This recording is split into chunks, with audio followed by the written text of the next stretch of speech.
নমস্কার ছাত্রছাত্রীরা, আশা করি ভালো আছো। আজকে আমরা একদলীয় আধিপত্যের যুগ পার্ট 2 অধ্যয়ন করার চেষ্টা করব। একদলীয় আধিপত্য যুগের প্রথম ভাগে আমরা দেখেছি যে কংগ্রেস কিভাবে একদলীয় আধিপত্য বিস্তার করেছিল। 1952 সালের নির্বাচনে কংগ্রেসরা বিপুল ভোটে জয়ী হয়েছিল। 1957 সালের ভোটেও কংগ্রেস বিপুল ভোটে জয়ী হয়েছিল।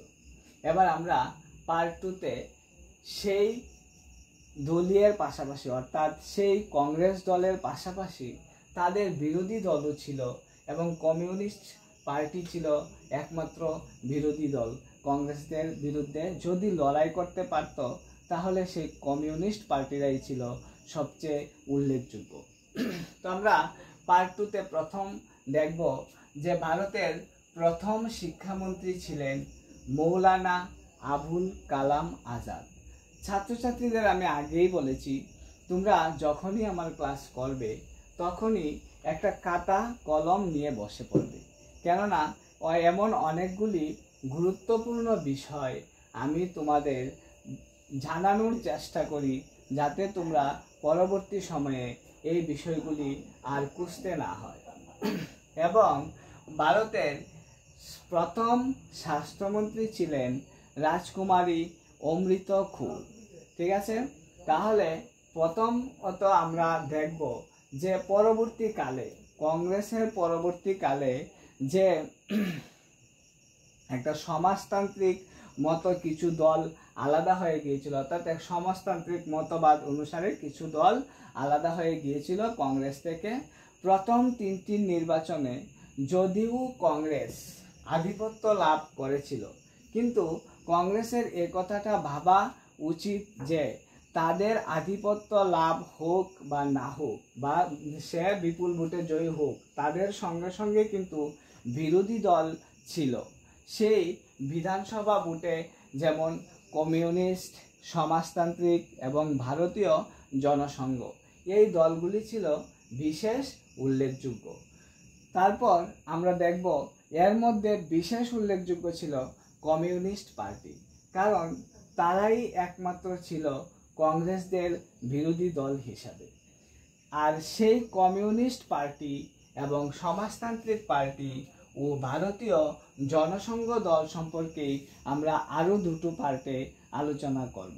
এবার আমাদের পার্ট কমিউনিস্ট পার্টিকে নিয়ে। এই কমিউনিস্ট পার্টি উৎপত্তি কোথা থেকে হলো, এই কমিউনিস্ট পার্টি কিভাবে তাদের সাম্রাজ্য বিস্তার করলো, তাহলে প্রথমেই বলতে হয় 1917 সালে রাশিয়ার বলশেভিক বিপ্লবকে কেন্দ্র করে সমাজতান্ত্রিক দল প্রতিষ্ঠিত হয়েছিল। ঠিক আছে, তো 1917 সালে রাশিয়ার বলশেভিক বিপ্লবকে কেন্দ্র করে এই দলের উৎপত্তি হয়েছিল। তারপর 1920 খ্রিস্টাব্দে এর দশক থেকে ভারতের বিভিন্ন অঞ্চলে এই দল আস্তে আস্তে আধিপত্য বিস্তার করতে শুরু করলো। কি দল? কোন দল? ভারতের কমিউনিস্ট পার্টি। আস্তে আস্তে সেই দল আধিপত্য লাভ করতে শুরু করলো। তারপর 1924 সালে কানপুরে ভারতে প্রথম কমিউনিস্ট পার্টি প্রতিষ্ঠিত হয়। সবাই মনোযোগ সহকারে শুনবে। 1924 সালে কানপুরে ভারতে প্রথম কমিউনিস্ট প্রতিষ্ঠিত হয়। তারপর ধীরে ধীরে সেই কমিউনিস্টের বার্তা বাড়তে থাকে এবং 1934 খ্রিস্টাব্দে কংগ্রেসের মধ্যে থেকেই তারা কাজ করতে শুরু করে দেয়। ঠিক আছে, তারপর সেই কংগ্রেসের মধ্যে কাজ করতে করতে তারা এগিয়ে যায় এবং 1947 সালে যখন ক্ষমতা হস্তান্তর প্রক্রিয়াটিকে দলটি সমর্থন করেননি, তখন তাদের মধ্যে একটা বিভাজন সৃষ্টি হয়ে যায় এবং সেই দলটি কংগ্রেস দল থেকে আলাদা হয়ে যায়। আর এই দলটি আলাদা হয়ে যাওয়ার পর তারা বিভিন্নভাবে সেই আন্দোলন বা বিদ্রোহ করেছিল সেই কংগ্রেস দলের বিরুদ্ধে, কিন্তু তেমন সফলতা অর্জন করতে পারেনি। কেননা সফলতা অর্জন করে তখনকার সময়ে কংগ্রেস দলের জনসমর্থন বেশি ছিল, তাই তাদের সঙ্গে পেরে ওঠাটা তাদের সম্ভব হয়নি। তারপর 1952 খ্রিস্টাব্দের নির্বাচনে অংশ নেয় তারা এবং সেই নির্বাচনে তারা 16টি আসন পায় এবং 1957 সালে তারা 27টি আসন পায় এবং 1962 সালে তারা 29টি আসন লাভ করে। এইভাবে দেখা যায় যে প্রতিটা নির্বাচনে সবচেয়ে বড় এফেক্ট হয়ে দাঁড়িয়েছিল 1952 সালে তারা 16টি আসন পেয়ে গিয়েছিল, অর্থাৎ বিরোধী দল থাকে একমাত্র বিরোধী দল হিসেবে তারা চিহ্নিত হয়েছিল।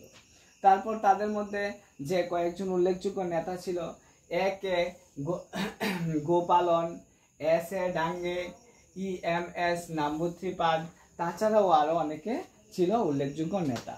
তারা চিন্তা ভাবনা শুরু করতে দিল এবং তারা প্রথমত একটি 1952 সালের নির্বাচনে 16টি আসন পায়। তারপর 1957 সালে তারা 27টি আসন পায়, 1962 সালে তারা 29টি আসন পায়। এইভাবে তাদের সেই আধিপত্য তারা বিস্তার করতে শুরু করলো এবং কংগ্রেসের সঙ্গে একটা কংগ্রেসের সঙ্গে একটা সেই কম্পিটিশনে তারা অংশগ্রহণ করেছিল। কিন্তু আমাদের যে সাধারণ ধারণা, তারা যদি এইভাবে প্রথম বিরোধী দল থাকে তাহলে নিশ্চয়ই তাদের মধ্যে একমাত্র ক্ষমতা ছিল যে কংগ্রেস দলকে তারা হারাতে পারবে। যেমন কংগ্রেস দলের মধ্যে ফাটলের সৃষ্টি হয়েছিল, ঠিক তেমনি 1964 সালে সেই কমিউনিস্ট পার্টির মধ্যে ফাটল সৃষ্টি হয়ে যায়, তাই তারা বেশি দূর এগিয়ে যেতে পারেনি। কিন্তু তাদের সেই চিন্তা ভাবনা কমও ছিল না।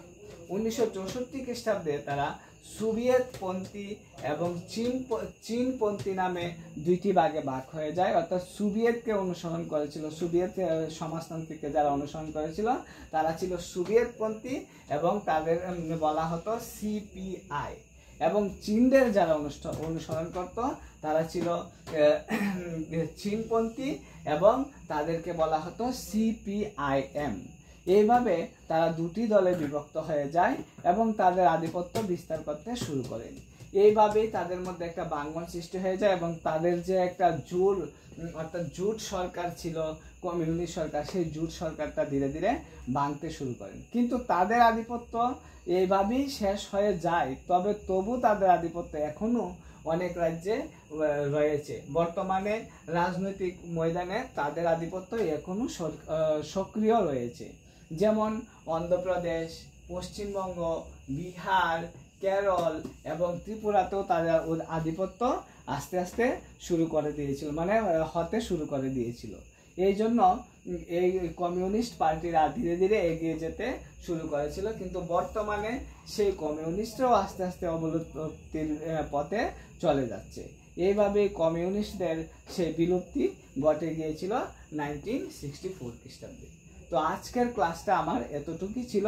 তোমরা পার্ট 2তে সেই কমিউনিস্ট সম্পর্কে জানলে, কমিউনিস্টের উৎপত্তি থেকে শুরু করে কমিউনিস্টের শেষ পর্যন্ত তোমরা সেই পার্ট 2তে জানতে পারলে এবং প্রত্যেকে সেই সনগুলি নিশ্চয়ই অনুসরণ করে রাখবে এবং নিশ্চয়ই লক্ষ্য রাখবে এই সনগুলি কিভাবে কখন প্রতিষ্ঠিত, কখন সেই কমিউনিস্ট দল উৎপত্তি লাভ করেছিল, তারপর কখন ধীরে ধীরে বাড়তে শুরু করলো।